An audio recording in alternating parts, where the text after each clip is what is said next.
Gustav Krklec, Beskućnici.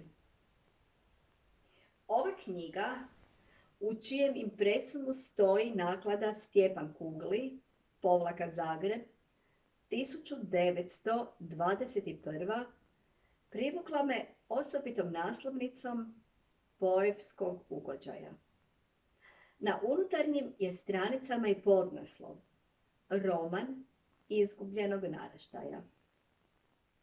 Zanimljivo je bilo upustiti se u nešto neočekivano.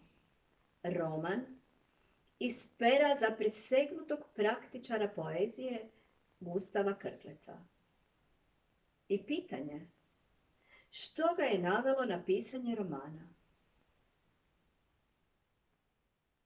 Je li odlučio progovoriti proznim jezikom da bi otklonom od pjesništva još uvjerljivije progovorio o ništavnosti pjesničke riječi u nas? Ili se možda pisanja romana latio na poticaj Rudolfa Kuglija? Ili ga je možda privukla mogućnost da ugovorom sa tako uglednim nakladnikom osigura što širu recepciju svoga književnog umijeća ili honorar koji mu je Kugli ponudio, ili i jedno i drugo. Ja to ne znam. No, Krklec se, bilo kako mu drago, odlučio napisati roman koji se tematikom, ali i iskazom uklopio u ono vremeni tmurni realizam u kojem su pisci sa životnih rubova progovarali o ljudima s istih tih rubova. Valja svakako spomenuti i naslovnicu koja se svojim sadržajem i likovnim značajkama uklopila u tematske okvire djela. Po likovnom stilu zaključujem da je naslovnica vrlo vjerojatna djelo Andrije Maurovića, koji je u ono vrijeme bio čest ilustrator naslovnica u Kuglijevim izdanjima. Na naslovnici je prikazan visok, mršav čovjek, zaogrnut noćnom tminom i crnom pelerinom, sa šeširom široka oboda i sa violinom koja mu se nazire u ruci. Markantan, orlovski nos daje dodatnu notu tajnovitosti, pa i pritajene strave njegovom liku, dok poput prikaze hoda u olujnoj noći.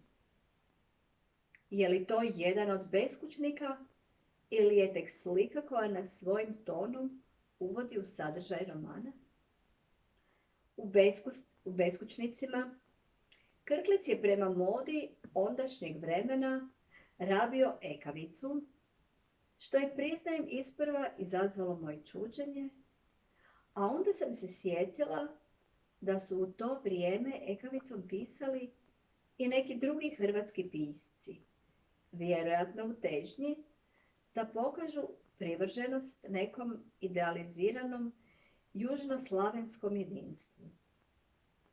Krklec u knjizi nevelika formata opisuje onovremeni bojemski svijet intelektualaca, onaj izgubljeni naraštaj iz podnaslova romana, ljude koji, vukući se po društvenim rubovima, teško ili nikako pronalaze ne samo kruh svagdanji, nego i prijeko im potreban smisao bilo kakva društvenog ili intelektualnog angažmana.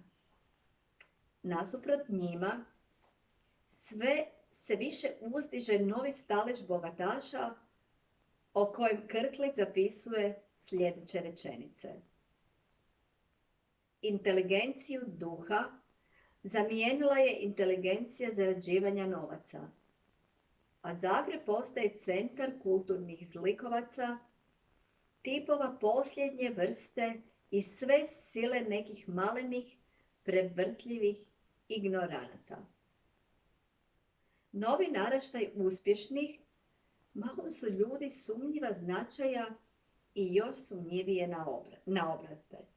Ljudi koji su preko noći iskočili na ovakve i onakve načine, stekli bogatstvo i sada su arbitri svega.